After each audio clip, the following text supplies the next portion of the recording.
Reality check ప్రస్తుతం మనతో పాటు ఉన్నారు పొలిటికల్ అనలిస్ట్ పురుషోత్తం రెడ్డి గారు. సార్ నమస్తే అండి. నమస్తే స్వర్ణ గారు. సార్ ప్రస్తుతానికి ఈ క్యాబినెట్ డెసిషన్స్ చర్చనీయాంశం అవుతున్నాయి. మరోపక్క సూపర్ 6 కి కూటమి ప్రభుత్వం ఎగనామం పెట్టినట్టే అంటూ కూడా వార్తలు వస్తున్నాయి. ప్రముఖ దినపత్రికల్లో కూడా మనం చూస్తూ ఉన్నాం. ఎట్లా విశ్లేషిస్తారు? క్యాబినెట్ డెసిషన్స్ వాళ్ళు ఇచ్చినటువంటి మాటలు వాళ్ళ ప్రకటనలు చూసినప్పుడు జగన్ ఎఫెక్ట్ చాలా సీరియస్ గా పనిచేస్తా ఉంది. జగన్ ఎఫెక్ట్ ఎందుకు పనిచేస్తా ఉందంటే రెండు కారణాలు. ఒకటి, ఈ మధ్య కాలంలోనే రైతులకు సంబంధించి యాక్టివిటీ చేశారు. అదేవిధంగా విద్యుత్ ఛార్జీల పెంపు పైన చేశారు. బహుశా జనవరిలో ఫీజు రీఇంబర్స్మెంట్ చేస్తున్నారు. అంటే డైరెక్ట్ గా ప్రజలకు సంబంధించిన సమస్యలు. ఇక్కడ చంద్రబాబు గారు ఎందుకు ఒత్తిడికి గురవుతున్నారంటే, నేరుగా జగన్ ఏ పేరుతో వస్తున్నాడంటే, ఎన్నికల్లో హామీలు ఇచ్చి అమలు చేయకుండా మోసం చేశాడు అనే పేరుతోనే జగన్ మన ప్రజల్లోకి వెళ్ళేదానికి నిర్ణయించుకున్నాడు. ఇది ప్రభుత్వానికి అర్థమైపోయింది. నన్ను చంద్రబాబు గారిని టార్గెట్ చేయబోయేది జగన్ దీనికని. అది చాలా మందికి ఒక అనుమానం రావచ్చు. చాలా సందర్భాల్లో అధికారంలో వచ్చేవాళ్ళు ముందు హామీలు ఇస్తారో తర్వాత ఎగ్గొడతా ఉంటారు. ప్రతిపక్ష నాయకుడు ఆందోళన చేసినంత మాత్రాన ఇది ఏం భయపడుతుంది ప్రభుత్వానికి? ఖచ్చితంగా ఆంధ్రప్రదేశ్ లో పరిస్థితి వేరు. రెండు కారణాలు. ఒకటి, జగన్ అనే వ్యక్తి అధికారం వచ్చిన తర్వాత ఒక క్యాలెండర్ ని ప్రకటించి ఒక అలవాటు చేశాడు ప్రజలకి. ఈ పద్ధతిలో జనవరిలో ఇది, ఫిబ్రవరిలో ఇది, మంగళవారం ఇది, బుధవారం ఇది చెప్పుకోవడం పాటు దానికి ఒక వ్యవస్థను ఏర్పాటు చేసేసినాడు. గ్రామ సచివాలయాలు, వాలంటీర్లు ఇచ్చి, అంటే ఒక వ్యవస్థ పద్ధతిగా ఆయన మీద ముద్ర కూడా ఏంది? బటన్ నొక్కుతావు, జనం డబ్బులు వేస్తావు, ఇంతకుముందు నువ్వు చేసేది ఏంది? ఇది ప్రతిపక్షాలు చేసిన విమర్శ కూడా మొత్తం మీద జగన్ కి ఒక క్రెడిబిలిటీ ఏం తెచ్చిందంటే, ఇతను చెప్పిన మాట ప్రకారం సంక్షేమ పథకాలు అమలు చేసినాడు. దాంతో విభేదించేవారు కూడా యాక్సెప్ట్ చేస్తారు. కానీ అదే సందర్భం ఇదొకటి పనిచేస్తా ఉంది. రెండో పాయింట్ ఏంటంటే, ఎన్నికల్లో జగన్మోహన్ రెడ్డి ఆయన మేనిఫెస్టోని పక్కన పడేసి చంద్రబాబు మేనిఫెస్టోని తిరిగినాడు. ఇది సాధ్యం కాదు, చంద్రబాబు గారు అమలు చేయలేడు, 14లో ఎటు చెప్పినాడు, 19లో ఎటు చెప్పినాడు, జరగదు, మోసపోవద్దండి అని ప్రజలతో చెప్పినాడు. దానివల్ల ప్రజల్లోకి ఏ వెళ్ళింది? ఈ గ్యారెంటీ అయితే చేయడు, ఆయన అయితే చేస్తాడేమో అనుకుని జగన్కి నష్టం కూడా జరిగింది కొంత. కానీ ప్రజల మైండ్ లో రిజిస్టర్ అయిపోయింది, చంద్రబాబు గారు అమలు చేయడంట అని. ఈ రెండు ఇప్పుడు గిర్రుమని మోగుతున్నాయి ప్రజలకి. అమలు చేయలేదు మాట వాస్తవమే కదా, ఆ రోజు జగన్ చెప్పాడు కదా, జగన్ ఉన్నంతలో చేసినాడు కదా. ఇది మెదిలితే ప్రజల్లోకి పొలిటికల్ గా చాలా పెద్ద డ్యామేజ్ అయిపోతుంది అధికార పార్టీ. ఇది గమనించింది అధికార పార్టీ. మన రైతులు పెద్ద ఎత్తున రావడానికి కారణం ఏంది? రైతు భరోసా. రైతు భరోసా జగన్మోహన్ రెడ్డి గారు పద్ధతిగా ఇచ్చినాడు. మనం ఆ పద్ధతినే ఎటకారం చేసినాం. 3 సార్లు ఇచ్చినావు, కేంద్రంతో కలిపి ఇచ్చినావు అని చెప్పేసి మనం ఏమి ఇవ్వకుండా ఆపేసినాం ఈ 1 year. దాంతో రైతుల్లో ప్రభావం పడింది. తల్లికి వందనం ఆయన 1కి ఇస్తే మేము 2కి ఇస్తామని చెప్పారు, 3కి ఇస్తా ఉన్నారు, 4కి కూడా ఇస్తా ఉన్నారు. ఎవరికి ఇలా ఈ 2 పథకాలు ప్రభుత్వం మీద ప్రెజర్ పడింది కాబట్టి సూపర్ 6 అమలు నుంచి తప్పించుకుంటే బూమ్ ర్యాంగ్ అవుతుంది అని గమనించారు. సూపర్ 6 అమలు కోసం ప్రయత్నిస్తున్నట్టుగా ఒక ప్రయత్నం స్టార్ట్ చేశారు. ఇంకో పక్క భయం ఏంటంటే, డబ్బులే ఉన్నాయి. అమలు చేయాలని ఆశించడం తప్పలేదు, కానీ డబ్బులే ఉన్నాయి. ఒక పక్క డబ్బులు లేవు, ఇవ్వలేరు. ఇంకో పక్క ఇవ్వలేనంటే సమస్య. డబ్బులు లేవు అని చెబుతుంది కూడా సాక్షాత్తు ముఖ్యమంత్రి గారే. ఖజానా పూర్తిగా ఖాళీ చేసి పెట్టేసింది గత ప్రభుత్వం అని చెబుతుంది ఇదే ప్రభుత్వం. కానీ సూపర్ 6 అమలు చేస్తాము అని చెబుతున్నారు ఇదే ప్రభుత్వం. సో ప్రజలకు ఒక అర్థం కాని పరిస్థితుల్లోకి నెట్టేశారు. అండ్ ఇంతకుముందు మీరు అన్నట్టు జగన్మోహన్ రెడ్డి గారు క్యాలెండర్ ఇచ్చి ఈ నెలల్లో ఈ టైమింగ్లో వీళ్ళకి ఇస్తాము అని చెప్పారు, చేశారు. ఇక్కడ ఒక క్లారిటీ లేకపోయేసరికి ఒకలాంటి భయం ఏపీ ప్రజల్లో ఉంది అనేది కూడా చూస్తూ ఉన్నాం. ప్రజల్లో కన్నా తెలుగుదేశం ఎక్కువ భయపడిపోతాం. రెండు ఉన్నాయి. ఒక పక్క డబ్బులు లేవు, అమలు చేయలేరు. కానీ దీని నుంచి తప్పించుకుంటే రాజకీయం చేయలేము, రాజకీయంగా నిలబడలేము. ఈ భయం కూడా ఉంది. భయము, పరిమితి రెండు ఉన్నాయి. అంటే ఒక పక్క పరిమితి ఏంటి? డబ్బులు లేవు, పరిమితులు ఉన్నాయి, చేయలేడు. కానీ చేయలేమంటే అప్పుడు 6 నెలలు ఏం చేసినారు? ఇవి చేయలేకపోవడం కారణం జగను సరిగ్గా ధ్వంసం చేసేసినాడు, నాశనం చేసినాడని చెప్పినారు. కానీ ఇది జరిగేటి గల వర్కౌట్ అలా. ఆయన నాశనం చేసినాడు, తర్వాత ఆయన ఓడించేసినావా, నీ సంగతి చెప్పు అని ప్రజలని పరిస్థితి వస్తా ఉంది. అందుకని ఇప్పుడు జగన్ తిట్టుకుంటా ఉంటే కుదరదు. కష్టాలు శ్వేతపత్రాలు చెప్తే జనమేం పట్టించుకోరు. కాబట్టి మనం అమలులో ముందుకెళ్లడమే మనకున్న పరిష్కారం అని నిర్ణయానికి వచ్చారు. కానీ అమలు చేయడానికి డబ్బులు లేవు. అమలే పరిష్కారం, అమలు చేయడానికి డబ్బులు లేవు. ఇంకో పక్క జగన్మోహన్ రెడ్డి ఏమి మాట్లాడు, నువ్వేం చెప్పినావు, ఏం చేస్తున్నావు, ఇదే చెప్తాడు. అందువల్ల ఈ ఒత్తిడికి గురయ్యి మనం తప్పించుకోవడం కుదరదు కదా, అమలు ప్రారంభిద్దాం. అందువల్ల ఏం చేశారు? ఆ తల్లికి వందనం ఎప్పటి నుంచి ఇస్తారు?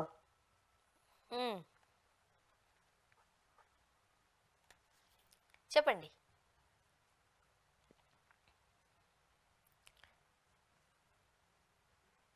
సార్.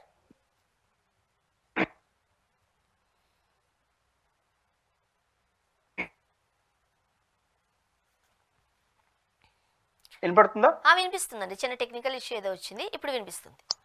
ఓకే. ఇప్పుడు తల్లికి వందనం కావచ్చు, లేదా రైతు భరోసా కావచ్చు, రేపు ఎప్పటి నుంచి ఇవ్వాలి? ఎప్పటి నుంచి ఇస్తానంటున్నారు? జూన్ నుంచి. అంటే అప్పుడు జూన్లోనే చేయొచ్చు కదా ఆ ప్రకటన, ఇప్పుడు ఎందుకు చేసినారు?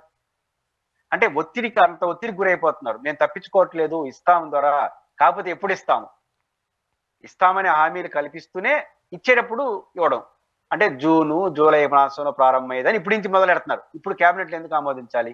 రెండోది, ఇప్పుడు క్యాబినెట్లు ఆమోదించేదానికి విలువ కూడా లేదు. ఎందుకంటే ఇప్పుడేం బడ్జెట్ అలికేషన్ లేదు కదా. బడ్జెట్ అలికేషనే క్యాబినెట్ చేయాల్సింది. నువ్వు మార్చి తర్వాత అంటే రేపు అసెంబ్లీలో బడ్జెట్ పెట్టిన తర్వాత కొత్త బడ్జెట్ వస్తుంది. కొత్త బడ్జెట్ లో చేయబోయేదాన్ని ఇప్పుడే ఆమోదిస్తాను, ఇప్పుడే మాట్లాడుతున్నారంటే అంత ఒత్తిడికి గురవుతున్నారు. కాబట్టి మేము అమల్లో పాపంలోనే ఉన్నామని ప్రజలకు చెప్పే ప్రయత్నం, కన్విన్స్ చేసే ప్రయత్నం ఒకవైపు చేస్తున్నారు. ఇంకోవైపు డబ్బులు గుర్తొస్తున్నాయి కదా, అందువల్ల కత్తెరలు పెడుతున్నారు. అదేం కత్తెర?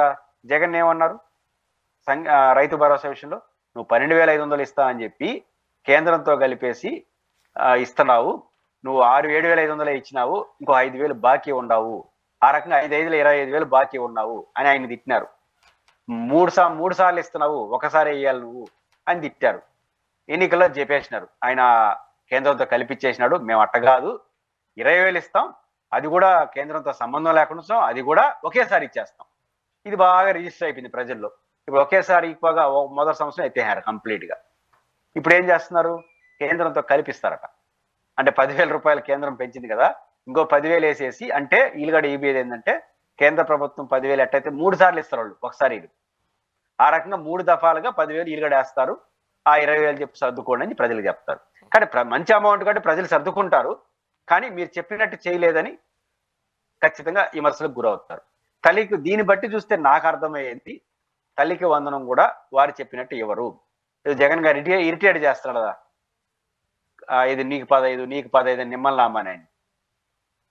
జరగదు. నీకు 15 ఏమి ఉండదు, ఒకరికే 15. ఇంకొక షరతు కూడా వచ్చే అవకాశం ఉందని నేను అనుకుంటాను. ప్రభుత్వ స్కూల్స్కి ఏమైనా పరిమితం చేస్తారా? ఆయన అందరికి ఇచ్చాడు కదా, ఒక ఇంటికి 15,000 ఇచ్చాడు జగన్. వీళ్ళు ఒక ఇంటికే 15,000 ఇచ్చి తర్వాత నాకు తెలిసి ప్రభుత్వ స్కూల్స్కి ఏమైనా పరిమితం చేసి, అంటే ఎందుకు? ఫైనాన్షియల్ సిచ్యువేషన్ బాగలేదు కాబట్టి, ఇంకేమి ఇవ్వకూడదు కాదు కాబట్టి ఇచ్చినట్టే ఉండాలి, పరిమితులు అర్థం చేసుకోవాలి. మరి మరో పక్క అమరావతి దూకుడు మీద వెళుతుంది. అమరావతి నిర్మాణానికి సంబంధించి మేము పరుగులు పట్టిస్తామని చెబుతుంది గవర్నమెంట్. మరి అమరావతి నిర్మాణానికి డబ్బులు ఎక్కడి నుంచి వస్తున్నాయి అనేది ఒక ప్రశ్న ప్రజల్లో ఉంది. ఇప్పుడు నిర్మాణాల పేరుతో అమరావతికి సంబంధించి ఆ ప్రజలు ఆ నిర్మాణాలు చూస్తారా? ఇప్పుడు ఈ సంక్షేమ పథకాలు చాలా ఆలస్యం అవుతుంది. జగన్మోహన్ రెడ్డి గారు అధికారంలో ఉన్నప్పుడు 1వ తారీఖు ఏవైతే అది పెన్షన్ల రూపంలో కావచ్చు, ఇంకో రూపంలో కావచ్చు, డబ్బులు అకౌంట్లో పడ్డాయి, ఇప్పుడు పడట్లేదు. కంపేర్ చేసుకుంటే ప్రజలు ఏది చూస్తారంటారు? అమరావతి చుట్టూ ఉన్న వాళ్ళు అమరావతి చూస్తారు. ఆంధ్రప్రదేశ్ ప్రజలందరూ అమరావతి అని చూడరు, వాళ్ళ పరిస్థితులు చూసుకుంటారు. కాబట్టి ఇది ప్రభుత్వం గమనించింది అమరావతి గురించి. అప్పుడు చెప్పారు కదా, అమరావతి అంటే ఆంధ్రప్రదేశ్, ఆంధ్రప్రదేశ్ అంటే అమరావతి. అమరావతిలో అద్భుతాలు చేసి బంగారు బాతులు పెంచి అది పెట్టే బంగారు గుడ్లతో రాష్ట్రాన్నంతా సస్యశ్యామలం చేయమంటున్నారు. మరి ఇప్పుడు చేసుకోవచ్చు కదా, చేయలేరు. చేసినా కూడా ప్రజలు ఆశించరు అనేసి అన్నిటి గురించి మాట్లాడుతున్నారు. అందుకనే అమరావతిలో జరిగే యాక్టివిటీని అమరావతి ప్రజలు చూసుకుంటారు, అమరావతి అవతల ఉండేవాళ్ళు మా పరిస్థితి ఏందని చూసుకుంటారు. ఇక్కడ 2 ఇబ్బందులు ఉన్నాయి చంద్రబాబు నాయుడు గారికి. అమరావతి వాళ్ళు అప్పుడే స్టార్ట్ కాలేదు, ఇంకా ఏంటి 1 year అయిపోతా ఉంది, ఇంకా టెండర్లు పిలవలేదేంది, బిల్డింగ్లు కట్టలేదేంది, అద్భుతాలు ఏందని వాళ్ళ బాధ. ఇంకో భయం కూడా ఉంది వాళ్ళకి. మళ్ళీ జగన్మోహన్ రెడ్డి గారు వచ్చేస్తే మళ్ళీ మొదలుకు వస్తే తొత్త కట్టేద్దాము ఈ 4 ఏళ్ళు అనేది ఇంకొక ఆశ. ఈ భయం భక్తి 2 ఉన్నాయి వాళ్ళకి. కాబట్టి అంటే అందులో టెండర్లు పిలిచినారు. తమాషా ఏంటంటే ఆ టెండర్ డబ్బులే ఉన్నాయి, టెండర్లు పిలుస్తారు, డబ్బులే ఉన్నాయి. ఆ పక్క ఒత్తిడి, అమరావతిలో రైతులు ఇంకా స్టార్ట్ చేయలేదేంది, 6 నెలలు అయిపోతుంది వాళ్ళ గొడవ. రెండోది డబ్బులు కావాలి. ఇప్పుడు అమరావతి డబ్బులు నుంచి వస్తాయి, ఓన్లీ అప్పులే. ప్రపంచ బ్యాంక్ నుంచి 15,000 కోట్ల అప్పు వస్తుంది కదా, దాంతో స్టార్ట్ చేస్తారు. ఆ 15,000 కోట్ల అప్పు ఎప్పుడు వస్తే అప్పుడు గంతుల వారిగా స్టార్ట్ చేస్తారు. కానీ 15,000 కోట్ల అప్పు రాని మళ్ళీ చూసుకుందామని అన్నారనుకోండి, అమరావతి రైతులకు కోపం వస్తుంది. రావడం పరిగెత్తుంది అనుకుంటే ఇంకా ఏంది పరిగెత్తకుండా టీవీల్లో తప్ప ప్రెస్ మీట్ లో పరిగెత్తా ఉంది కానీ ఫీల్డ్ లో పరిగెత్తాడు. వాళ్ళకి తెలుసు కదా, మనం చూసుకుంటాం టీవీల్లో అమరావతి రైతులకి ఆడ ఏం జరుగుతుందని తెలుసు కదా. కాబట్టి ఆ ఒత్తిడి కూడా వాళ్ళు గురవుతున్నారు. అందువల్ల నిధులు కేటాయిస్తున్నట్టు టెండర్లు ప్రకటించారు. ఆ ఏ పనైనా అమరావతిలో ప్రపంచ బ్యాంక్ అప్పు స్టార్ట్ అయినప్పటి నుంచే మౌలికమైన మార్పులు స్టార్ట్ అవుతాయి. ఖచ్చితంగా ఇతర ప్రాంతాలతో పోల్చుకుంటే, ఇతర విషయాలతో పోల్చుకుంటే అమరావతి విషయంలో వాళ్ళు ఫోకస్ అయితే పెడతారు. ఓకే. సో, ముఖ్యంగా నిన్న అంబటి గారు కూడా స్పందించారు. ఈ 6 నెలలు అంటే 7, 8 నెలల కాలం పాటు కక్ష సాధింపు చర్యలే ఎక్కువగా కనిపిస్తూ ఉన్నాయి. అది కాదు అనడం, అది చంద్రబాబు గారు విజ్ఞతకి వదిలేస్తున్నామంటూ కూడా అంబటి గారు వ్యాఖ్యానించడం చూసాం. ఎట్లా స్పందిస్తారు? అంబటి రాంబాబు గారు కక్ష సాధింపులు అంటే వైసీపీ పట్ల ఉండొచ్చు. హ్మ్. మొత్తం ప్రజలందరినీ కక్ష సాధింపు అనలేం కదా. ప్రజలందరినీ ఏం చేసినారు? ఇప్పటివరకు ప్రజలతో డైరెక్ట్ గా ప్రభుత్వానికి ఏమీ లేదు. 2-3 ఆందోళనలు చేశారు. 2-3 ఆందోళనల పట్ల పద్ధతిగానే ఉన్నారు. ప్రజలందరినీ కక్ష సాధింపు వైసీపీ వాళ్ళు రాజకీయంగా విభేదించే వాళ్ళు కూడా కొంచెం ఒక పరిధి దాటి విభేదించిన వాళ్ళందరినీ టార్గెట్ చేస్తున్నారు అనేది మాట వాస్తవం. టార్గెట్ చేయడం తప్పు అనుకున్నప్పుడు వాళ్ళు చేసిన అత్యుత్సాహం కూడా తప్పే అవుతుంది. అంటే ప్రభుత్వం చట్టం పరిధిలో ఏమైనా చేయొచ్చు. అంబటి రాంబాబు గారు చెప్పిన దాంట్లో ఒక పాక్షిక సత్యం ఉంది. వైఎస్ఆర్ కాంగ్రెస్ పార్టీలో గతంలో యాక్టివ్గా ఉన్న వాళ్ళు, వాళ్ళ పట్ల కొంచెం భిన్నంగా స్పందించిన వాళ్ళ పట్ల కటువుగా ఉంటుంది ప్రభుత్వం. అది కక్షాదింపు అంటే కక్షాదింపే కావచ్చు. వైసీపీ పట్ల అలాంటి ధోరణి తెలుగుదేశం ప్రభుత్వం వ్యవహరిస్తా ఉంది. ఎక్కడ దొరికినా వదలకూడదు అనడం, లేకపోతే కొంత మోతాదు మించిపోవడం, ఇవన్నీ జరుగుతా ఉంది. ప్రజలందరి పైన కాకుండా వైసీపీ పట్ల కొంచెం కక్షాదింపు వ్యవహారం ఖచ్చితంగా ఉన్నట్టే మనకు కనిపిస్తుంది. అంటే పురుషోత్తం సార్, ముఖ్యంగా జేసీ గారి వ్యాఖ్యలు చూసినట్లయితే కాస్త పరుష పదజాలం ఉపయోగించడం మనం చూసాం. బీజేపీ నేతలపై ధ్వజమెత్తారు. ఏం చెప్తారు? అంటే ప్రభాకర్ రెడ్డి గారు కొంచెం బోలా. మిగతా అందరూ మనసులో పెట్టుకొని చేస్తారు. ఆయన మనసులో పెట్టుకున్న దానికన్నా ఎక్కువ చెప్పే చేస్తాడు. ఇక్కడ కొంతమంది మనసులో పెట్టుకుంటారు, ఫీల్డ్ లో చూపించేస్తారు, మాటల్లో ఏడ చూపిరు. మాటల్లో ప్రజాస్వామ్యం, చట్టం తన పని చేసుకోబోతుంది, పెద్ద పెద్ద మాటలు మాట్లాడు. ప్రభాకర్ రెడ్డి గారు చేసేదానికన్నా బాగా చెప్తాడు. నలుగురిని కొడతానని చెప్పి అనుకుని నేను ఇదిని కొట్టే 8 మందిని కొడతానని పోతాడు.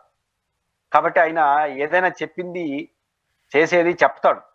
దాంట్లో కూడా నిర్మోహమాటం కాకుండా కొంచెం అనంతపురం మోటు భాష, వాడు వీడు కొంచెం వయసులో కూడా పెద్దవాడు కాబట్టి మాట్లాడేస్తుంటాడు. కాబట్టి ఆయన మాటలు, ఆయన బోలాగా మాట్లాడు, ఇదే తేడా. మిగతా అందరూ చేసేది అదే. కాబట్టి ఆయన చెప్తాడు, చేస్తాడు.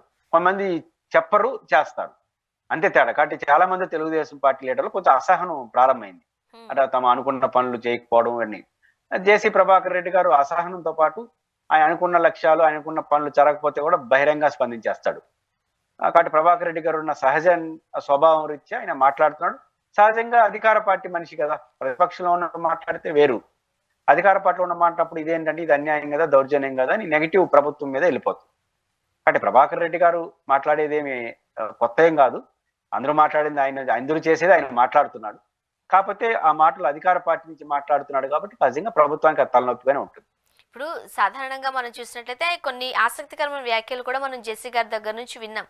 ఇప్పుడు వైఎస్ఆర్ ప్రభుత్వం అధికారంలో ఉన్నప్పుడు బస్సులను సీజ్ చేశారు, బట్ ఇలా తగలబెట్టలేదు. బట్ బీజేపీ ప్రభుత్వానికి సంబంధించి ఆయన ధ్వజమెత్తుతూ ఏకంగా బస్సులను తగలబెట్టేశారు అంటూ కూడా కొన్ని వర్డ్స్ అన్పార్లమెంటరీ లాంగ్వేజ్ అంటారు, పరుష పదజాలం అంటారు, ఆ మాటలు కూడా ఉపయోగించడం చూసాం. ఎట్లా అర్థం చేసుకోవాలి? ఇప్పుడు బీజేపీ, తెలుగుదేశం రెండు మిత్రపక్షాలు. సహజంగా నేను అధికారం కోసం నేనేం కోరుకుంటాను, గతంలో కూడా బెటర్గా ఉండాలని కోరుకుంటారు, అంతే కదా. ఆయన ప్రతిపక్షంలో ఉన్నప్పుడు జగన్మోహన్ రెడ్డి గారు చట్ట ప్రకారంగా ఉన్న సాంకేతిక అంశాల ఆధారంగా ప్రభాకర్ రెడ్డి గారి వ్యాపారాలపైన చర్యలు తీసుకున్నారు. నాట్ ఓన్లీ బస్సులు, కొన్ని కంపెనీలు, అంటే లీగల్ పొజిషన్ దృష్టిలో పెట్టుకొని ఆయన రాజకీయంగా ఆయనతో ఉన్న వైరుధ్య కావచ్చు, లీగల్ యాక్సెప్టెన్స్. ఇప్పుడు ఒక తప్పు పరిశ్రమలో పొల్యూషన్ లేదనుకోండి, ఆపేస్తారు. పొల్యూషన్ సరిగ్గా మెయింటైన్ చేయకపోతే పొల్యూషన్ కంట్రోల్. ఇప్పుడు అదే అధికారంలో ఉన్నారనుకోండి, కొంత టైం ఇవ్వడం, చూసినట్టు పోవడం జరుగుతూ ఉంటుంది. కాబట్టి ప్రభాకర్ రెడ్డి గారు ప్రతిపక్షంలో ఉన్నప్పుడు జగన్మోహన్ రెడ్డి గారు కొన్ని కంపెనీల పైన, వాళ్ళ వ్యాపారాలపైన నిబంధనల ప్రకారం వెళ్ళాడు, నిబంధనలో ఉన్న పరిమితులు ఆధారం చేసుకొని. ఇదే ప్రభాకర్ రెడ్డి గారు అధికారంలోకి వచ్చారు. బీజేపీ కూడా మిత్రపక్షం కదా, కాబట్టి అంతకన్నా బెటర్గా ఉండాలి నా పరిస్థితి అనేది దాని అర్థం. జగనే మంచోడు అంటే జగన్ మంచోడు అని కాదు ఆయన దృష్టిలో. ఇప్పుడు ప్రతిపత్తిగా ఉన్నప్పుడేమో అట్టున్నాము, మళ్ళీ మీరు అది చేస్తా ఉంటే అవే ఉండకూడదు కదా. జగన్మోహన్ రెడ్డి గారు ఉన్నప్పుడు కన్నా బెటర్గా ఉండాలి కదా, నేను సానుకూలంగా ఉండాలి, పైపచ్చి ఇదేం గొడవ, ఇక్కడ మీకన్నా ఆయనే బెటర్ కదా అని మాట్లాడాడు. అది ఆయన కోపం, ఆయన ఆవేశాన్ని ఆడ ప్రదర్శించాడు. జగన్ మీద ప్రేమ కాదు. అధికారంలో వచ్చిన తర్వాత కూడా నాకు ఇంకా ఏంది ఈ గందరగోళాలనే కోపంతో మాట్లాడినట్టుగా నేను చూస్తాను. అండ్ ముఖ్యంగా మనం ఆ వార్తాపత్రికల్లో చూడొచ్చు, కూటమి ప్రభుత్వం ఈ మైన్స్ కావచ్చు, సిలికాన్ వీటన్నిటిని కూడా అంటే ప్రకృతి ప్రసాదించిన సంపదను దోచేస్తున్నారు అంటూ కూడా మనం వార్తలు చూస్తూ ఉన్నాం. అటువైపుగా ఏమైనా చూడాలా మనం? ఎవరు చేస్తున్నారు, ఎవరు చేయట్లేదు, ఎవరు తప్పు ఒప్పులు పక్కన పెడితే జరుగుతున్నాయనేది నిజం. ఇప్పుడు సాక్షిలోనో లేదా వైఎస్ఆర్ కాంగ్రెస్ పార్టీనో లేదా సోషల్ మీడియా ఉన్న మనలాంటి వాళ్ళు మాట్లాడితే నాకు కొంచెం అనుమానాలు వస్తాయి. ఇప్పుడు వాళ్ళ ఆస్థాన ఛానల్స్ రాస్తున్నాయి రోజు. ఎమ్మెల్యేల పేర్లు రాయకుండా వాళ్ళ పేర్లతో సహా అర్థం వచ్చేట్టుగా మాట్లాడేస్తున్నారు.